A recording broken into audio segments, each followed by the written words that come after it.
Bienvenue dans ce nouveau numéro de Skimax spécial handicap et emploi à l'occasion de la semaine européenne pour l'emploi des personnes handicapées qui a lieu du 14 au 20 novembre. Et pour en parler, François Morton, bonjour. Bonjour Patrice Carmouze. Vous êtes le maire de Guyancourt, vous êtes vice-président, délégué à la politique de la ville, à la santé et aux solidarités. Et donc la question du handicap fait évidemment partie des dossiers que vous gérez. Alors quand on parle de handicap, on parle souvent d'aménagement, ce qui est nécessaire, c'est-à-dire l'accès au transport, l'accès aux services publics. Mais est-ce qu'il ne faudrait pas aller plus loin, parler aussi de l'accès à la culture, de l'accès aux loisirs et de l'accès évidemment à l'emploi? Alors vous avez parfaitement raison, lorsqu'on traite cette question du handicap et des personnes handicapées, on a souvent tendance à aborder la question avec ce qu'on appelle de la compensation et de la compensation matérielle. Et donc on adapte des équipements publics, par exemple des bâtiments, et donc on a vraiment besoin d'aller au-delà de ça maintenant, parce que les communes, les collectivités ont l'habitude de le faire, les sociétés aussi, mais il faut qu'on aille bien au-delà de ça maintenant. Et notamment, évidemment, l'emploi, on va en parler puisqu'il y aura beaucoup d'événements dans cette semaine européenne. Et je vous propose tout de suite de voir un sujet, on va faire la connaissance de Valérie. Valérie est entrée chez Enedis, elle est atteinte d'un handicap, mais elle a trouvé cet emploi chez Enedis à la suite justement du forum emploi et handicap qui a eu lieu au mois de mars dernier à Saint-Quentin-en-Yvelines. Avec plaisir.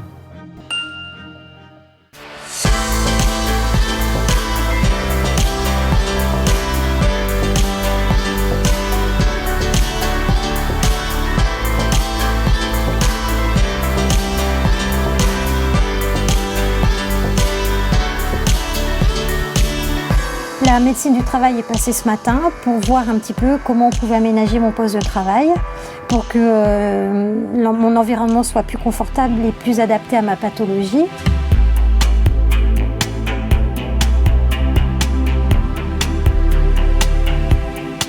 Ça fait partie de la vie de l'entreprise à plus s'ouvrir. Jusqu'à présent, moi j'avais le statut de travailleur handicapé, je l'ai jamais utilisé. C'est la première fois que je l'utilise. C'est pas un privilège, c'est simplement prendre en compte certainement peut-être un petit peu plus de pénibilité et de fatigabilité sur le poste qu'on peut être amené à occuper et avoir certains aménagements pour qu'on puisse travailler pleinement avec toutes nos capacités, un écran plus grand, un siège plus enveloppant qui tient compte de la pénibilité au niveau du dos, des choses comme ça, pour qu'on puisse nous accompagner à continuer à travailler et exercer le métier qu'on aime et qu'on a envie de faire.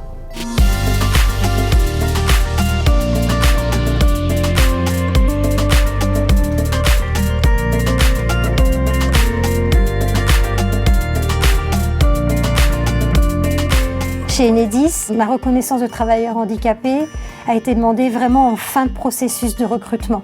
Donc ça, c'est déjà appréciable. Ça veut dire que finalement, vous êtes déjà recruté sur des compétences et pas par rapport à un statut. Après, il y a une RH dédiée aux personnes handicapées.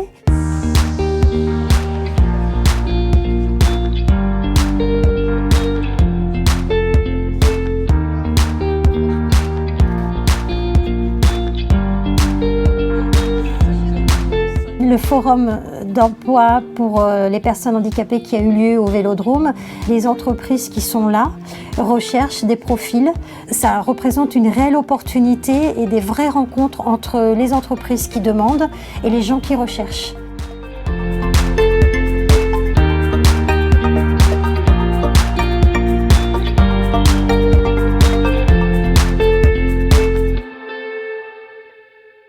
François Morton, on vient de voir avec Valérie qu'il y a plusieurs sortes de handicap et elle est atteinte de ce qu'on appelle un handicap invisible. Hein. Oui, et puis c'est important de pouvoir illustrer cette question du handicap autour de sujets comme celui-ci.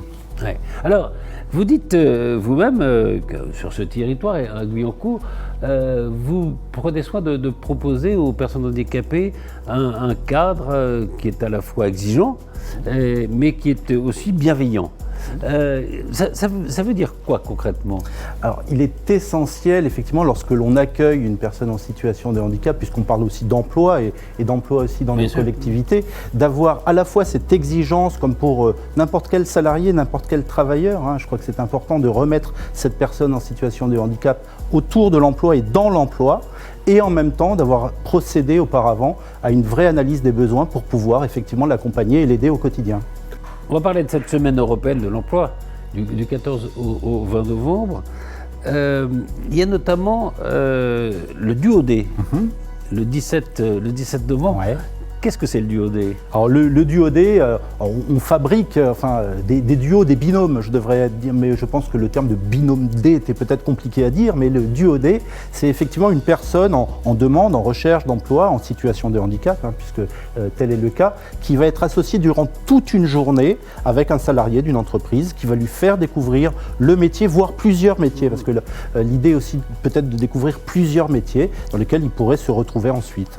D'accord. C'est vrai que ce contact entre les handicapés et les non-handicapés est évidemment fondamental. Et puis on a sur ce territoire, on l'a vu avec Valérie et Enedis, enfin, des entreprises qui sont très engagées dans ce combat, j'allais dire, pour l'emploi des personnes handicapées. On a sur le territoire de Saint-Quentin-en-Yvelines la chance d'avoir ce qu'on appelle des grands comptes, hein, des grandes entreprises, mais pas que ces grandes entreprises, des entreprises de taille plus modeste peuvent participer aussi à ce combat, puisque c'est comme ça que vous l'avez appelé, en tout cas à l'accompagnement de ces personnes En tout cas, oui. handicapées dans le cadre de l'emploi, et c'est vrai qu'elles jouent le jeu globalement, hein, ces grandes entreprises.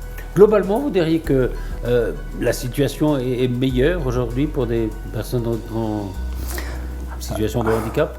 Alors j'ai envie de dire oui, voilà, hein, de manière très claire. J'ai la chance d'avoir eu un parcours professionnel, notamment dans le champ du handicap, depuis 25 ans maintenant. Et j'ai pu voir l'évolution. J'ai vu l'arrivée de la loi de 2005, hein, qui est une loi fondatrice, hein, pour les personnes en situation de handicap. Et effectivement, alors moi j'étais plutôt dans le milieu scolaire, plutôt que dans celui de l'emploi, mais c'est un lien direct bien évidemment, puisque ce sont des lieux de formation, et notamment de formation pour ensuite arriver dans le monde de l'emploi. Et oui, il y a de vrais progrès qui sont faits. Maintenant, beaucoup reste à faire encore, notamment pour essayer d'abandonner un certain nombre de préjugés. Voilà, hein, je crois que ce terme il est important. Et puis de se dire qu'on est capable. Voilà. Merci beaucoup François Banton. Alors, nous sommes ici au Ski Cube et c'est là que démarrent beaucoup de start-up, dont une qui a été lancée par un homme qui s'appelle Laurent Lapierre, qui était un motocycliste qui a eu un accident de moto, qui est devenu handicapé et qui a inventé le Handinote. Le Handinote, ça permet de transformer des fauteuils roulants de personnes handicapées en fauteuils roulants électriques, ce qui évidemment leur change la vie. Et il l'a développé ici au Ski Cube. On regarde cette invention de Laurent Lapierre, le Handinote.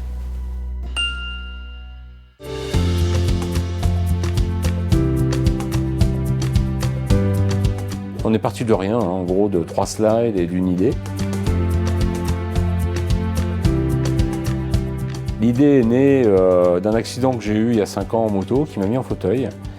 J'ai passé 1 an dans un centre de rééducation où j'ai essayé pas mal de choses pour motoriser les fauteuils roulants manuels. Et puis en réfléchissant comme ça, mais je veux dire à bâton rompu, moi je me suis dit mais pourquoi il n'existe pas un truc sur lequel on monte, on s'accroche et on part, quoi, quel que soit le fauteuil. Allez, tentons l'aventure, quoi.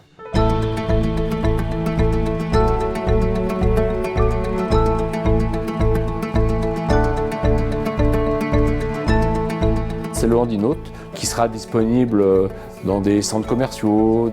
Donc tu vois, ça c'est le prototype, donc il n'y a pas de carénage, voilà, c'est un peu bout de ficelle. Et l'idée c'est de s'approcher du Handinote, de mettre les roues avant, de positionner les roues avant entre les mâchoires là qu'on voit là. Donc je le fais pas hein, parce que c'est un prototype. Une fois que ce sera prêt, on appuiera sur un bouton qui va fermer les mâchoires, donc fermer les mâchoires sur les roues avant.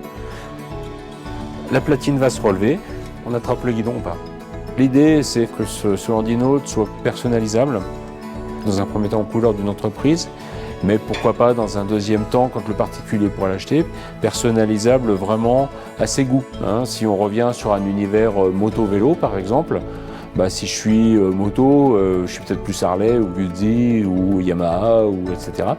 Et quand j'achète une moto, je peux choisir mes couleurs, voir mon accastillage, etc.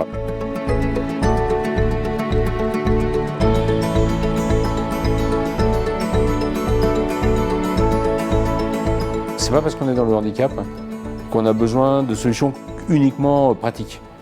Ça peut être sympa aussi d'avoir des choses qui nous ressemblent et à la fois pour la personne en situation de handicap vis-à-vis de ce qu'elle envoie comme image, à elle et aux autres, et puis aussi pour les personnes valides, pour se dire, bah tiens, vous avez ça, comment ça se passe, etc.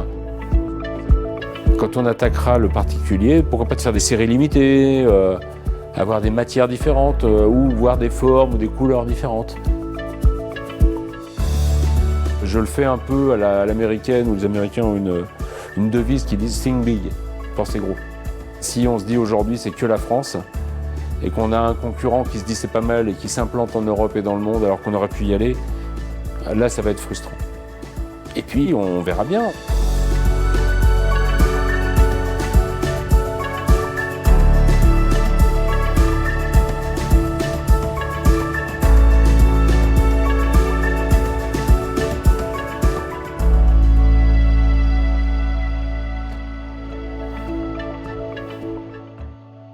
On va aborder maintenant la question des relations entre les entreprises et les personnes en situation de handicap avec Léa Borde. Bonjour. Bonjour. Vous êtes chargée de mission handicap et employeur de Cap Emploi 78. D'abord, quelles sont les grandes missions de Cap Emploi ? Alors, on est une mission de service public. On accompagne les personnes en situation de handicap vers et dans l'emploi, donc pour la recherche d'emploi et le maintien en emploi pour les salariés. Alors, on a parlé beaucoup de cette semaine européenne consacrée à l'emploi des personnes en situation de handicap. Quels sont les grands événements au fond, que vous retenez de cette semaine ? Alors, on organise pas mal d'événements sur cette semaine-là, notamment des sessions de recrutement avec beaucoup d'entreprises du territoire, un petit peu partout dans le 78, au sein de nos locaux, au Cap Emploi, mais aussi dans les agences Pôle Emploi. Donc pendant toute la semaine pour l'emploi des personnes handicapées. Et on peut aussi participer au Duo Day pour les entreprises et les personnes. C'est une journée où on accueille une personne en situation de handicap au sein de son entreprise pour lui faire découvrir ou un métier, un secteur d'activité ou l'entreprise dans sa globalité. Quels sont les conseils que vous pouvez donner aux entreprises, aux représentants des entreprises dans ces Duo Day ? Alors pour les Duo Day, le conseil qu'on donne, c'est vraiment de pouvoir intégrer la personne et lui faire voir un maximum de choses sur cette journée-là. Donc partager la journée avec plusieurs salariés dans plusieurs services différents pour que la personne puisse se faire une idée la plus globale possible de l'entreprise et de son activité. Et de sensibiliser les salariés à l'accueil de cette personne-là pour que tout se passe au mieux. Depuis votre site, qui est un site d'observation important, Cap Emploi, est-ce que vous diriez que la situation des personnes en situation de handicap s'est plutôt améliorée par rapport à l'emploi ? Oui, je dirais que ça s'est amélioré, les chiffres le prouvent aussi. Notamment, on en tire un bénéfice de cette crise sanitaire, c'est qu'avec le télétravail, on a eu beaucoup de personnes qui ont pu avoir accès à un emploi qui est beaucoup plus compatible avec leurs restrictions puisqu'ils ne prennent plus les transports et que le télétravail est majoritairement présent dans les entreprises maintenant. Donc ça facilite beaucoup l'adaptation des personnes en situation de handicap face à l'emploi. C'est intéressant ça, parce que ça veut dire que des évolutions qui n'avaient rien à voir au fond avec le handicap ont plutôt facilité l'insertion de ces personnes. Ça c'est assez formidable. Et ça fait aussi une prise de conscience de l'autre côté, du côté des employeurs, c'est ça ? Bien sûr. C'est les deux qui se rejoignent. Tout à fait. Et ils se rendent compte aussi que les besoins d'aménagement des personnes en situation de handicap ne sont pas nécessairement très coûteux et qu'effectivement, quelques jours de télétravail par semaine peut être suffisant pour une personne en situation de handicap pour tenir son poste dans les meilleures conditions. Alors, il y a quelque chose qui est très important pour nous tous, mais aussi pour les personnes en situation de handicap, c'est le numérique. Et je vous propose d'aller faire un tour à la Pop School d'Elancourt, justement, avec deux personnes en situation de handicap. L'une qui s'est formée au numérique pour une formation et l'autre pour une reconversion.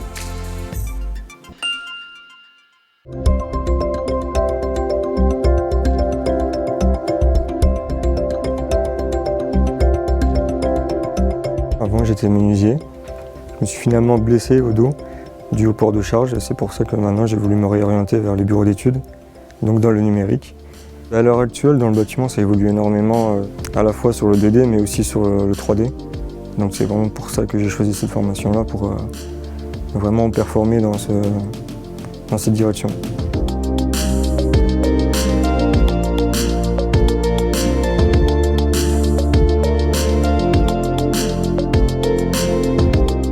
Pop School, c'est un organisme de formation solidaire et inclusif. On s'adresse à des personnes en reconversion, en recherche d'emploi, en situation de handicap ou pas.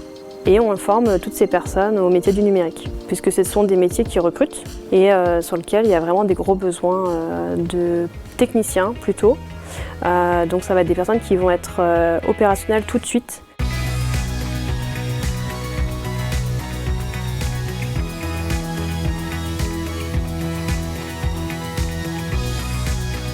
J'ai voulu rester toujours dans les milieux du bâtiment, de la lecture de plans, établir les relevés quantitatifs, estimatifs, faire des devis, avoir un lien avec les fournisseurs, les clients. Ça pourrait être une suite. C'est comme si j'avais poussé mes études bien plus loin et avoir plus de responsabilités.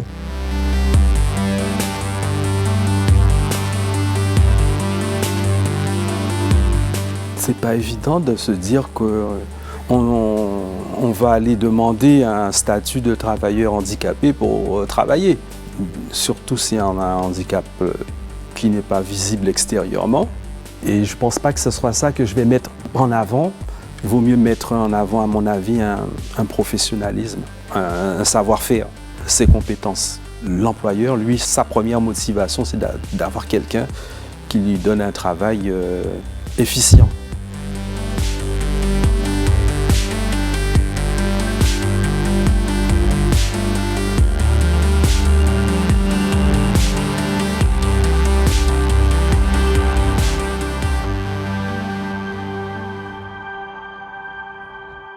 Sur les 3 sujets qu'on vient de voir dans cette émission, 2 concernés, celui qu'on vient de voir, et puis le premier sujet, des personnes dont le handicap est invisible. C'est une majorité de handicapés. C'est vrai, c'est 80% des handicaps qui sont invisibles. Et c'est vrai qu'au cours de cette semaine-là, notamment avec beaucoup d'actions comme les sessions de recrutement et le duo-DS, ça permet aux entreprises de se rendre compte que effectivement la majorité des handicaps sont invisibles et ne nécessitent pas forcément d'aménagement. D'accord. Et dernière question peut-être, vous travaillez évidemment toute l'année sur cette question de l'emploi des personnes en situation de handicap. C'est important d'avoir des focus comme va l'être cette semaine européenne? Tout à fait, c'est important parce que ça permet à certaines entreprises de s'y mettre parce que malheureusement toutes les entreprises ne sont pas encore dans cette dynamique-là. Ça s'améliore et notamment grâce à des actions nationales comme ça, comme cette semaine-là. Merci beaucoup Léa Borde. Merci à vous. Et merci à tous et à très vite pour un nouveau numéro de Ski Mag.